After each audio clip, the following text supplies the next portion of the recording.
Hello everyone, welcome to YK Reviews and welcome to today's video. As we're going to be talking about Invincible Season 2, unfortunately we're only 4 episodes in, with the rest of the season going to be taking place next year, but loads to talk about here, so let's dive into it.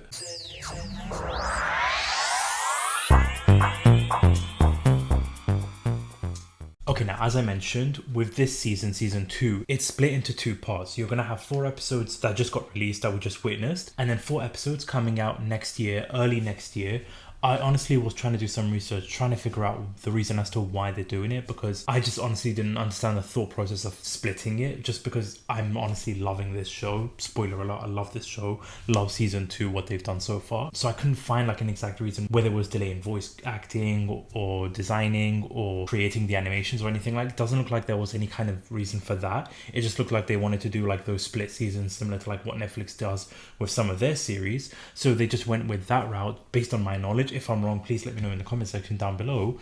But I hate that they did 4 episodes now and 4 episodes in early next year, because the way this show ended, my god.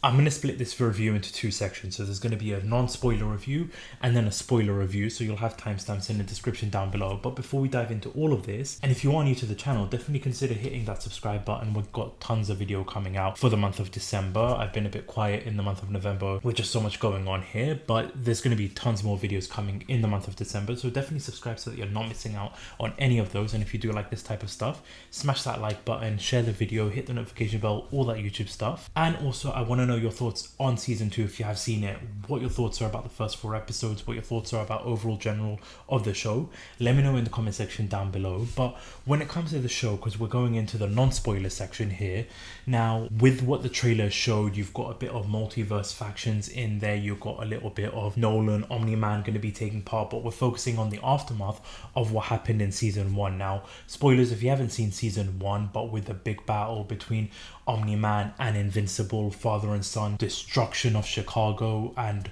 Nolan flying away, we're seeing the aftermath and what the impact it has with Mark and with Debbie and the rest of the city, basically. And with the first episode, it honestly doesn't disappoint, diving in straight in there. Now again, this is non-spoiler, but this did show up in the trailers in terms of like the multiverse section. So you've got Invincible, like a alternative version, a different timeline of Mark Grayson, who is actually working with his father. So we sort of dive into the multiverse faction of this side of things here. We get the origin of Angstrom Levy as well. So you get the aftermath and like the impact it's having on Mark. You see him in his school life, and you see Debbie and what this impact is having with her, and like everybody just going back or trying to go back to normal. But then with episode 1 just throwing you into this multiverse storyline, it just blew me away with like what they were doing in there. I love in terms of like the storyline of the first 4 episodes this is, because this isn't the whole season, you just got halfway through the season, but you have the focus on like Mark, you have the focus on Debbie with the mother, and the storyline arc with Debbie with the mother in terms of events that happened with Nolan, with her son, witnessing everything, being heard that her husband, the man she loved for like 20 plus years, considered her just a pet, and the anguish, the frustration, the heartbreak that she's going through in this series. It really was a joy to watch. And I'm going to say this right now, and I'm going to say it in the spoiler review, the voice casting, the voice acting in this show, in this season, in these first 4 episodes that is, was just absolutely spot on, pitch perfect. I was watching some behind the scenes of season 1 of Stephen Young, of J.K. Simmons, of Sandra Oh, like the 3 of them, just the behind the scenes of them recording their lines was really spot on. And I really want to see the behind the scenes of them working in terms of like the last episode of season 1 and especially in episode 4 of this season.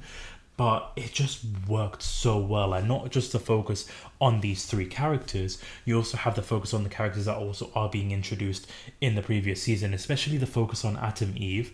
I really like what they're doing with her. Like, you've got this superhero trope, her story arc of trying to be the hero, trying to go out on her own, be this independent hero, but then like the struggles that she's going through now. In terms of like the first 4 episodes, you're seeing some of these characters in a couple of episodes, but then in the other episodes they're not as strong, or they're not the front center of the episode, which honestly is fine with what they do with the storyline. Like, every character is playing their part, and especially with like the other characters, like you've you've got episodes or parts of episodes dedicated to like Alan the alien. You've got parts of episodes dedicated to certain characters, and they just work so well with like the show just keeping moving. In terms of the pacing of the show, it's just working so well. Obviously, after the first episode, after everything that takes place in the first episode of season 2, episode 2 and 3, you kind of slow down a little bit, focusing on like the storylines of the other characters, and just not like heavy-handed or big cataclysmic apocalypse type events that do take place. It's more grounded when it comes to like Mark and what he's doing and other characters. But then once you get into like episode 4, my goodness, and again, I'm not spoiling it in this section, but what they do with the episode 4 and how it's left, it really does leave you wanting more. And I really was gutted with how they left things, because you have to wait months now. My early prediction is that it's going to be releasing in February or March, but I could be wrong. But having to wait for all of that, because you've got so many loose ends to tie up now with everything that you set up. You set up everything in the finale of season 1, and then that sort of starts tying in a little bit with these couple of episodes. But then what you're setting up, especially with episode 1 and episode 4, how that's all going to take effect and how that's all going to play its part, I am on the edge of my seat and I cannot wait. So if you haven't seen this show, if you haven't checked out season 2, or you're waiting for all the episodes to drop, the first 4 episodes have been dropped. Definitely check those out, because they are one of the best superhero, comic booky, storyline, animation, TV series, whatever you want to call it, that you'll watch. If you have like superhero fatigue or comic book fatigue, trust me, this will like reinvigorate it. You'll have an amazing time, an awesome time when it comes to this show. The storyline, the voice casting, the pacing, everything just works well when it comes to this show, when it comes to season 2. So honestly, I highly recommend this, because now we're getting into like the spoiler section, so the spoiler part of the review, because holy shit, with episode 4 in the Viltrumite battle, I was blown away. I was on the edge of my seat. But honestly, I'm jumping to a conclusion, because like I was mentioning, when it comes to like the other sections, when you've got Debbie and her going into these council meetings and these group session thingies, that like you've got the victims of like the Guardians of the Globe, all their spouses, family members, relatives having these group sessions, and you see Debbie being part of it, listening to like what her husband has done. Like, I really love the writing for this. You see her breaking down in her house, smashing wine glasses. You're seeing a little bit of a disconnect between her and her son. Not that it's any of her fault, of course, or anything like that, but it's just hard for the two of them to just sort of connect because of everything. And with Mark going to college, and especially in episode 4 when she's at Nolan's grave, and just the pure anger and frustration and heartbreak. I am loving what they're doing. Now with Debbie's character, like the mother, she's not really much of like a main focus, especially in the comic books, but with so much episodes and writing that you have to do with the show, they want to focus on Debbie, and honestly, I'm all for it. I love what they're doing with it. And then with Atom Eve's character too, like you've got that arc where she's building these things, building this playground area in Chicago, only for it to just crumble because of like the land being uneven. Even in episode 4 when she's taking on this bad guy, this robot, one of these cars goes flying off the bridge into the water. Like you see her struggling to be the hero that she wants to be, even considering quitting. It's just fantastic writing when it comes to like Atom Eve, these side characters. You even got like a pleasant surprise when it comes to like the story arc with Donald, the character that with the glasses, Cecil's right hand man, the one that Omni-man killed. He's turning out to be alive, and you're sort of following his story arc because he's figuring out that, oh my god, like people are reacting weird to me, especially Debbie. And so he's investigating himself. We're going on this adventure with Donald, figuring out how he's still alive or what Cecil did to bring him back. So you're following this character. So like these characters playing their part to a T.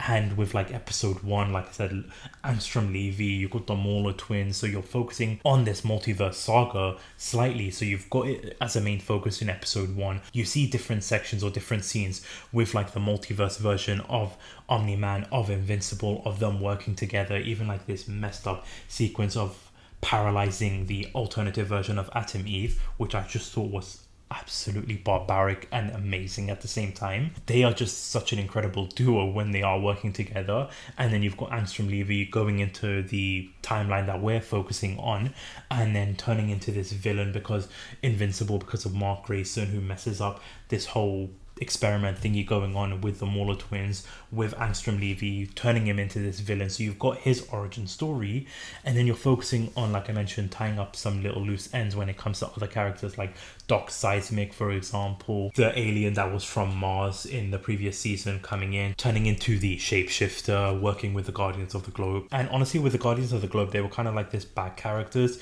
You sort of focused on Rex, Duplicate, and Immortal, like this little love triangle going on there, which wasn't too invested with that, I'll be completely honest with you, because you're focusing on these other characters here. You even got Mark Grayson going into like this Atlantean underwater where he's sort of facing punishment for the crimes that his father committed with the killing of like these characters. So he ends up facing this Titan, and the bottom of the ocean ends up saving the races. So when it comes to like Mark Grayson, his storyline, his focus, watching like episode 1 and seeing him in like his personal life in school and that kind of stuff, to then his superhero life and working with Cecil, to then eventually what happened with episode 4. Now, just before I get to episode 4, I just want to give a huge shout out as well to Alan the Alien.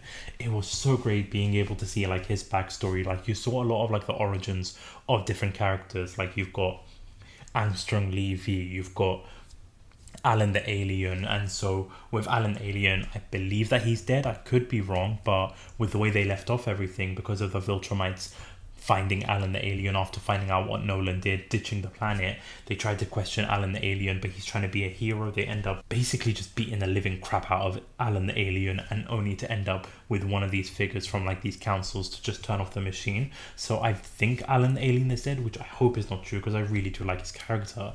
But then with episode 4 and just that bombshell of what happened to Omni-Man, what happened to Nolan after he left Earth, ending up in this planet, and a messed up situation of having him breed with like one of these aliens, having a son, and basically Mark having a stepbrother, I was in absolute shock. Like, holy shit, with Nolan, like he is the Big Show of the Invincible franchise. He goes from heel to face to heel to face. He does more turns than Big Show does, and if you understood this reference, I appreciate you for that.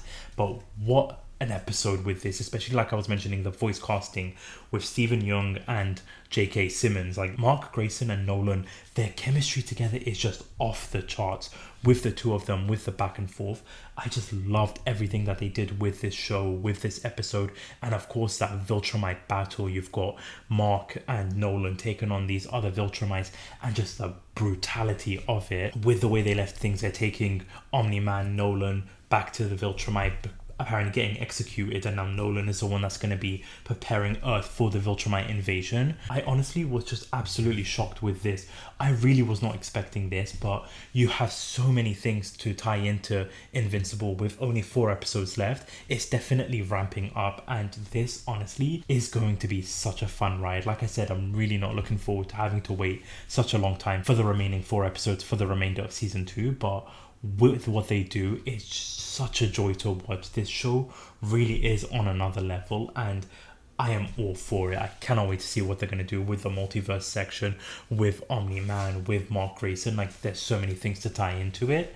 But I want to know your thoughts in the comment section down below. If you have seen season 2, what your thoughts are, what your thoughts are about episode 4, episode 1, all of these episodes that they have released, and what your theories are about what they're going to do for the remaining 4 episodes. I want to know all of that in the comment section down below. But I thank you so much for watching, and I thank you so much for listening. Keep an eye out. Like I said, there's going to be tons of content coming out for the month of December. So thank you so much for watching. This is YK Reviews.